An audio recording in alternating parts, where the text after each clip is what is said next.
Bonjour. Alors on a changé au dernier moment le titre de la communication. Elle porte quand même sur le même objet. Elle porte sur l'observation des parcours professionnels des docteurs. Ce qu'on va vous proposer de vous présenter, c'est de faire un pas de côté par rapport aux enquêtes. On va vous parler d'enquêtes aussi. On va vous parler des résultats des enquêtes, mais on va surtout s'intéresser à qui produit ces enquêtes, pourquoi faire et comment on les produit. On va essayer de vous montrer aussi, j'espère qu'on va réussir à vous convaincre, qu'il est important de se poser la question de l'efficacité sociale des catégories statistiques, de leur effet sur les représentations du doctorat et sur la valeur sociale peut-être du doctorat. Alors, voilà, c'est parti. Nous allons procéder en 4 temps. D'abord, une petite introduction méthodologique qui n'est pas sur le plan. Ensuite, le contexte institutionnel et les contraintes législatives qui sont les principaux moteurs de la prolifération d'enquêtes, la multiplication, pour le dire plus positivement, d'enquêtes sur les parcours professionnels des docteurs. Nous parlerons ensuite rapidement des producteurs de données, en montrant qu'ils se diversifient au sein des universités, mais il n'y a pas seulement les universités. Et nous parlerons ensuite des résultats, en montrant leur convergence, qui est plutôt rassurante, vu les différents champs étudiés, les différences de représentativité de ces enquêtes, mais en montrant aussi que ces différentes enquêtes laissent des angles morts, et que ces angles morts, il faut encore plus de recherche pour les combler. Enfin, notre conclusion, ce sera des pistes pour améliorer les pratiques d'observation, pas les pratiques de formation, les pratiques d'observation des parcours professionnels. Nous plaçons cette communication sous le patronage d'Alain Desrosières, qui n'était pas docteur, mais qui était polytechnicien, ENSAE, et qui a travaillé avec Pierre Bourdieu, un sociologue. Donc au croisement de la statistique et de la sociologie, il y a des leçons à retenir. Ces leçons, ce sont que quantifier, c'est une activité sociale et cognitive qui se procède en 2 temps. C'était la devise d'Alain Desrosières, convenir et mesurer. Alors nous, ce qu'on va en tirer, c'est que la quantification, ce n'est pas le reflet du monde, comme dans d'autres sciences, la mesure peut être le reflet de quelque chose de réel, mais en sciences sociales, la quantification contribue à transformer le monde. En gros, les catégories statistiques sont des catégories de pensée et elles ont une efficacité sociale. Je vais vous montrer un exemple pour que ce soit plus clair. Voici ici, on ne parle pas d'enquête pour l'instant au sens où on l'entendra après, de collecte de données individuelles. Ici, c'est un document du ministère de l'Enseignement supérieur et de la Recherche qui présente des données collectées, c'est l'enquête Ciredo, que certains, la plupart d'entre vous doivent connaître. Donc ce sont des données agrégées, on n'est pas dans des données individuelles. Et ce qui m'a intéressé, ce qui m'a interpellé, c'est la notion de poursuite en post-doctorat qui est présentée comme l'un des indicateurs. Alors on le voit ici, quelle est la grille qu'il est demandé de remplir, que le ministère demande aux écoles doctorales de remplir. Vous voyez qu'il y a 3 catégories dans ce tableau, 3 catégories, 3 réponses à l'indicateur. La première étant l'effectif en contrat postdoctoral, la deuxième l'effectif qui n'est pas en contrat postdoctoral, et la troisième les situations inconnues. Ce qu'on en retient, c'est qu'à 1 an, c'est une enquête sur la situation des docteurs à 1 an après la soutenance, c'est que la situation considérée comme normale et évidente, c'est d'être en postdoctorat. Le postdoctorat est ensuite défini, ce que vous avez dit tout à l'heure, le postdoctorat est un contrat à durée déterminée dans le cadre d'une recherche, dans un labo de recherche. Donc on peut se dire que déjà, il y a une représentation sociale forte de ce que peut être, de ce qu'est la situation normale, commune du docteur 1 an après, un an après sa soutenance, c'est de ne pas être en emploi stable. Donc il n'est pas proposé explicitement d'emploi dans la recherche en position permanente, d'emploi dans l'université en position permanente. On considère que la catégorie de pensée évidente, c'est le postdoctorat, c'est donc l'emploi non permanent. Autre exemple de l'efficacité sociale des catégories statistiques, ici c'est un graphique qui est tiré des données du CEREC. On a pris ces données-là parce qu'elles permettent d'aller jusqu'à 5 ans et de regarder la situation des docteurs à 1, 2, 3, et 5 ans. On a comparé leur situation, donc là c'est la part d'emploi à durée indéterminée avec les masters 2, les diplômés d'école de commerce et les diplômés d'école d'ingénieurs, juste pour vous montrer que suivant le moment où on mesure ce qu'on appelle éventuellement le taux d'emploi ou le taux d'insertion, ici donc c'est l'emploi à durée indéterminée, eh bien nous avons des valeurs complètement différentes. Et vous avez sans doute entendu, c'est un vrai problème, la valeur sociale du doctorat paraît minorée par ces mauvais taux d'insertion, ces mauvais taux d'emploi et ces mauvais taux d'accès à l'emploi indéterminé. Et ça pourrait décourager, on fait l'hypothèse que ça décourage des vocations. Et notamment, vous avez signalé qu'il y a des baisses du nombre d'inscriptions en thèse, et on sait en France, et on sait aussi qu'il y a de plus en plus de doctorants étrangers, de plus en plus de docteurs étrangers en France. Donc peut-être qu'une partie de cette démotivation peut être expliquée par la diffusion de ces indicateurs sans aucune contextualisation et des indicateurs incomplets, puisqu'on se concentre par exemple sur la situation à 1 an, où le taux d'emploi à durée indéterminée des docteurs est assez faible. Pardon, je ne parle vraiment pas dans le micro. Ensuite, à 2 ans, c'est toujours guère mieux. À 3 ans, ça s'améliore beaucoup. Et regardez, à 5 ans, on se rapproche vraiment des valeurs des autres diplômés. Donc, il est important de regarder dans la durée les processus d'insertion des docteurs. Là, c'est la même chose, grosso modo, c'est le taux de chômage. On voit qu'on part à peu près dans les mêmes valeurs, sauf pour les écoles de commerce à 1 an. À 2 ans et à 3 ans, les docteurs se distinguent avec un taux de chômage de presque 10%. En revanche, ce taux de chômage se résorbe beaucoup à 5 ans. Ça fait partie des leçons pour des enseignements et des conseils qu'on peut donner pour l'observation. On vient rapidement à la deuxième partie, la vraie partie de notre présentation.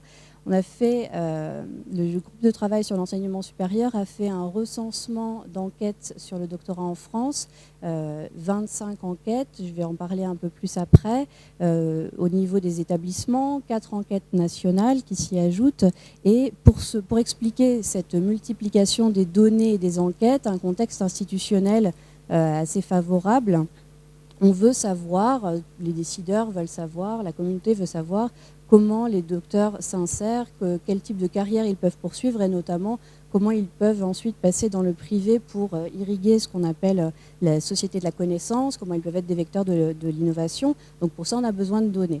Donc il y a ce contexte favorable, il y a des contraintes aussi législatives importantes. Je vais y revenir plus en détail en vous parlant de ces enquêtes. Donc j'ai dit 25 enquêtes recensées par le groupe de travail sur l'enseignement supérieur. Ce sont des enquêtes principalement à l'échelle d'établissements, éventuellement de regroupements d'établissements, de presse, de COMUE ou parfois de regroupements d'écoles doctorales. Donc pour les établissements, ils ont une obligation législative de faire des enquêtes sur les taux d'insertion de leurs diplômés à tous les niveaux de formation. Pour ce qui concerne les écoles doctorales, l'arrêté de 2006 les incite aussi à mettre en place des dispositifs d'observation des carrières ou des parcours des docteurs et les incite à diffuser ces chiffres aux doctorants pour qu'ils soient informés du devenir de leurs prédécesseurs. Donc ces types d'acteurs-là sont engagés par la loi dans ces dispositifs d'observation, ce qui explique qu'ils le fassent. Parfois, ils sont en collaboration d'ailleurs. Là, je ne rentre pas dans le détail. Suivant les situations locales, on peut avoir des partenariats, évidemment, entre les observatoires de la vie étudiante et tous leurs équivalents fonctionnels et les écoles doctorales. Il y a deux des enquêtes pour lesquelles on n'a pas de précision sur qui est au pilotage de l'enquête. Et dans 2 cas, ce sont les opérateurs privés, alors Ad Hoc Talent Management, dont vous avez parlé de cette enquête, et une association de doctorants, l'association des docteurs ou de docteurs de l'EPMC. Il y a aussi 4 enquêtes à l'échelle nationale. L'enquête du CEREC, on y reviendra. C'est Julien Calment, effectivement, qui s'en occupe la plupart du temps. Des exploitations, l'enquête génération sur la population des docteurs. Donc, certains d'entre vous ont sûrement lu ce qu'il a déjà écrit. Une enquête de l'APEC et de l'ANDES, en partenariat avec l'ANDES, qui couvrait un champ donc, non représentatif, contrairement aux données du CEREC. Une enquête de l'ANRT sur les CIFRES. Donc là, une population spécifique. Donc, une enquête vraiment ciblée, et puis le ministère est en train de lancer une enquête de son côté qui a vocation à être représentative sur le plan national. Alors que dire de ces enquêtes? Elles couvrent des champs extrêmement variés par définition, puisque quand elles portent sur une université, parfois elles couvrent par exemple 43 docteurs, la totalité des docteurs produits par pas une université mais une école doctorale. Dans le cas d'Adoc Talent Management, il y avait au moins 2 presses dans le champ, donc ça nous conduit à enquêter auprès de 1600 docteurs, 1620 docteurs exactement. Les taux de... Donc les effectifs enquêtés, ce sont les petites barres bleu foncé, et le taux de réponse aux enquêtes, ce sont les petites barres bleu clair. C'est classé par ordre décroissant de taux de réponse. Donc on a aussi une grande variabilité dans les taux de réponse et donc dans la représentativité du champ couvert. Alors que nous apprennent ces enquêtes? Elles ont des résultats convergents, ça c'est rassurant, puisque je l'ai dit, les champs couverts et la représentativité sont extrêmement variés. Pour autant, on arrive à dire à peu près la même chose. Et elles s'intéressent à des variables assez similaires. Donc là, c'est les variables qui peuvent décrire pendant la thèse. J'ai comparé aussi les différentes enquêtes qui sont au milieu. Enquête OVE et ED, ce sont les 25 enquêtes dont je parlais. L'enquête ADOC, l'enquête APEC et Génération. Et on a comparé ça avec les indicateurs de CIREDO, de la LOLF et de l'AERS, puisqu'une partie de ces indicateurs sont bien sûr destinés à l'évaluation, et ce n'est pas neutre non plus. L'autre partie qui est évidemment bien couverte par ces enquêtes, c'est l'après-doctorat, puisque c'est la justification, c'est l'objectif de ces enquêtes. Et vous voyez les variables qui sont communes à la plupart des enquêtes, mais qui ne sont pas, pour le coup, dans les indicateurs d'évaluation de la politique publique du doctorat, en quelque sorte. Ici, un petit extrait de la mise en forme de ces données. Donc, ces données sont publiées dans des rapports qui sont accessibles en ligne pour la plupart. Vous avez soit des camemberts, soit des barres, peu importe. Mais ici, j'ai choisi le taux d'insertion sur le marché du travail, le taux d'emploi, pardon, qui est observé soit à 1 an, soit à 3 ans en général, et rarement à 5 ans. Enfin, pour vous dire que ces enquêtes sont extrêmement riches, on a eu des exemples de la richesse des résultats qu'on peut obtenir par là. On apprend beaucoup de choses sur les conditions de réalisation de la thèse dans un certain nombre d'enquêtes. Ce qui est intéressant, c'est qu'on prend en considération les étrangers dans la population enquêtée en général. Et on a aussi des données beaucoup plus originales qui interrogent par exemple la satisfaction dans l'emploi très en détail, la satisfaction vis-à-vis de la formation doctorale, parfois la relation avec le directeur de thèse, et un gros focus est en général fait sur les compétences acquises au cours de la formation doctorale et les compétences requises dans l'emploi pour mesurer l'éventuelle adéquation entre les deux. Voilà, je laisse la parole à Julien pour la suite.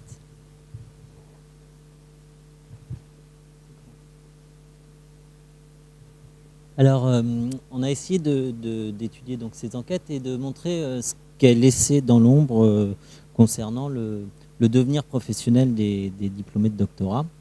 Donc, si pour vous et pour nous aussi, et aussi comme c'est écrit dans l'arrêté sur la formation doctorale de 2006, la thèse est une première expérience professionnelle, une expérience professionnelle.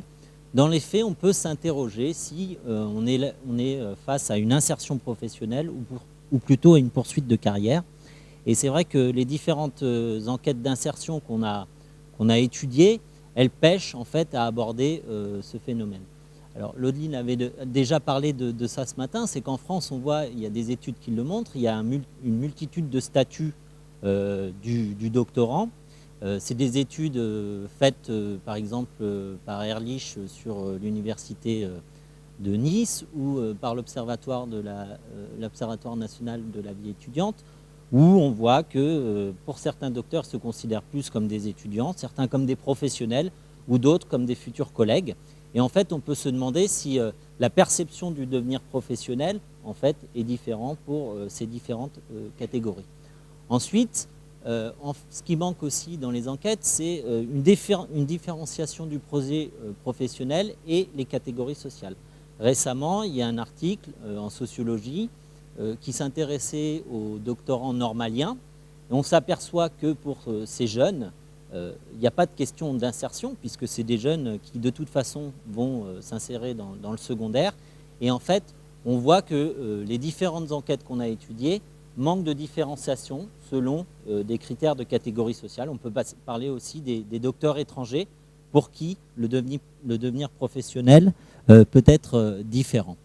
Ensuite, ce qui semble vraiment intéresser, et c'est sur un point sur lequel il faut insister, c'est le processus de socialisation de la formation doctorale, soit au métier de la recherche, c'est-à-dire comment les docteurs intègrent les normes et les valeurs de la recherche, mais aussi les normes et les valeurs dans des entreprises.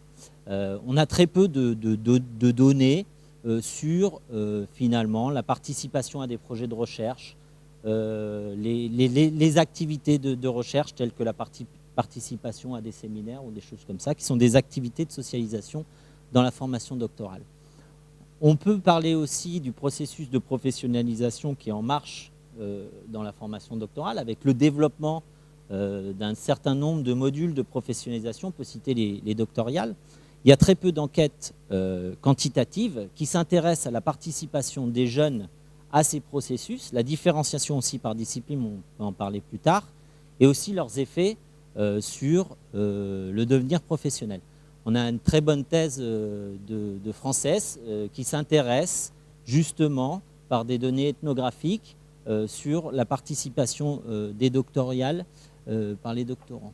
Enfin, on peut s'interroger aussi sur le rôle du directeur de thèse qui est très peu abordé dans les données quantitatives et sur en fait la participation du directeur de thèse au processus de socialisation dans la formation doctorale. Ce qu'on peut dire, c'est que pour le moment, l'ensemble de ces divers aspects, c'est surtout approché de manière qualitative et on a très peu d'enquêtes qui s'intéressent à ça. Ensuite, ce qu'on voit, c'est que les enquêtes ont du mal à montrer les différences et le poids des disciplines. Alors, une chose est très simple, c'est que pour la plupart des enquêtes, il y a des effectifs qui sont vraiment restreints parce qu'on est dans une université ou dans une école doctorale. On a des enquêtes, par contre, qui arrivent à le faire, comme l'enquête du CEREC ou de Ad-Hoc Talent Management. Et le poids des disciplines, il est très important parce qu'il conditionne les conditions de réalisation de la thèse. Finalement, selon la discipline, on n'a pas le même accès à différents financements. On voit bien que les thèses CIFRE, par exemple, sont assez centrées sur les docteurs en sciences formelles ou en sciences très peu ouverts aux sciences sociales, par exemple. On a aussi le poids de la discipline en termes de débouchés. Finalement, c'est comment la discipline entretient, et pas seulement la discipline pour les docteurs, mais comment la discipline entretient des relations avec le monde du travail. Et enfin, ce qu'on voit aussi, c'est que le poids de la discipline, il joue aussi sur la file d'attente aux emplois de la recherche académique. Alors ça, c'est des données pas issues du CEREC ou pas d'enquête individuelle, c'est des données administratives du recrutement de maîtres de conférences recrutés en 2009, où on voit l'année de soutenance, et on voit qu'il y a des différences énormes entre normalement, il y a plus d'intitulés, c'est les groupes CNU. Il y a des différences énormes. Par exemple, les docteurs recrutés en 2009 en sciences éco-gestion ont été diplômés en 2008. Et à contrario, en sciences de l'univers, on a plus de gens qui ont eu leur thèse avant 2007. Ce qu'on peut voir aussi, toujours en utilisant ces données administratives, c'est qu'on a des critères de recrutement qui sont différents. Si dans les représentations sociales, on met l'accent sur le postdoc, par exemple, on peut s'apercevoir que ce critère de recrutement, il n'est pas pareil dans l'ensemble des disciplines. Et par exemple, les docteurs recrutés en 2009 en sciences de l'univers ou en biologie sont des jeunes qui occupaient l'année précédente un postdoc, alors qu'en sciences humaines, il y avait très peu de jeunes qui avaient un postdoc. Une autre chose qui manque dans la plupart des enquêtes, c'est l'appréciation des trajectoires scolaires et des trajectoires professionnelles. Alors, comme on l'a dit tout à l'heure, c'est vrai qu'il y a beaucoup d'informations sur le financement de thèse, la durée de thèse dans l'ensemble des enquêtes. Par contre, on a très peu d'informations sur la multiplication, l'enchaînement des financements pour les docteurs. Pour certains docteurs, ils ont fait plusieurs financements, et aussi les enquêtes ont du mal à mettre en relation ces parcours scolaires avec les parcours professionnels. Donc, ce qui semble intéressant, c'est d'étudier aussi les trajectoires professionnelles des docteurs. Donc là, c'est des données issues du CEREC de génération 2010. Donc, les docteurs diplômés en 2010 qu'on a interrogés en 2013. Et on a essayé de créer une typologie. Celle que je vous présente ici, c'est la typologie de la file d'attente à la recherche académique, où on voit qu'il y a un passage progressif d'emploi à durée déterminée dans la recherche publique, alors académique et publique, à une stabilisation, et que cette stabilisation, elle a souvent lieu en septembre ou en janvier de chaque année pendant les 3 ans. Donc, on a, au CEREC, on travaille pas mal sur des typologies de trajectoires. Donc, on a identifié cette typologie. Et la plus importante, c'est le maintien dans la précarité dans la recherche académique et publique, qui regroupe plus d'un quart des diplômés de doctorat en 2010. Donc ce qui est intéressant après, c'est de continuer de voir qui sont les docteurs qui appartiennent à ces trajectoires. Donc au CEREC, en ce moment, on essaye d'un peu aller dans ce sens, et on a préféré opter pour des interrogations en fait à 3 ans et à 5 ans, et sur la prochaine enquête, on va avoir un échantillon représentatif des docteurs diplômés en 2010 qu'on a interrogés en 2005, et on va pouvoir justement étudier ces trajectoires sur 5 ans. Et ce qui semble intéressant, alors tout à l'heure on parlait de carrière non linéaire, pour les docteurs on est plutôt, à mon avis, dans quelque chose qui est assez linéaire, parce qu'il y a une forte segmentation des marchés du travail. Et en fait, le passage de la recherche publique académique à la recherche privée, à mon avis, en France, on n'aura pas beaucoup ce cas. Donc, à voir dans les résultats de la prochaine enquête. Alors, pour conclure, quelques pistes d'amélioration des pratiques. Alors, ce qui nous semble important pour enquêter les docteurs sur leur devenir professionnel, déjà, qui observer? Donc, l'ensemble des docteurs, c'est-à-dire nationalité, l'ensemble des docteurs, qu'ils soient étrangers ou non, le pays de résidence pour étudier la mobilité, la discipline, l'âge, le statut. Mais ce qui semble assez important, c'est d'arriver à des échantillons suffisants pour pouvoir donner des résultats en distinguant ces différentes catégories. Ensuite, ce qu'on voit dans les enquêtes, c'est que l'échelon à privilégier, c'est le regroupement d'universités, l'échelon régional ou l'échelon national. Alors, comment observer? Avoir recours à des données biographiques, analyse longitudinale, l'étude des parcours, qu'ils soient scolaires ou professionnels, et ne pas s'empêcher d'aller étudier, approfondir des questions avec des enquêtes qualitatives. Alors, ce qui serait assez intéressant, et ça existe très peu en France, même pas du tout, c'est quand observer, c'est-à-dire peut-être constituer un dispositif qui interrogerait les docteurs dès l'entrée en doctorat, pendant le doctorat, à la fin du doctorat, et ensuite continuer à 3 jusqu'à 5 ans après la thèse. Merci beaucoup.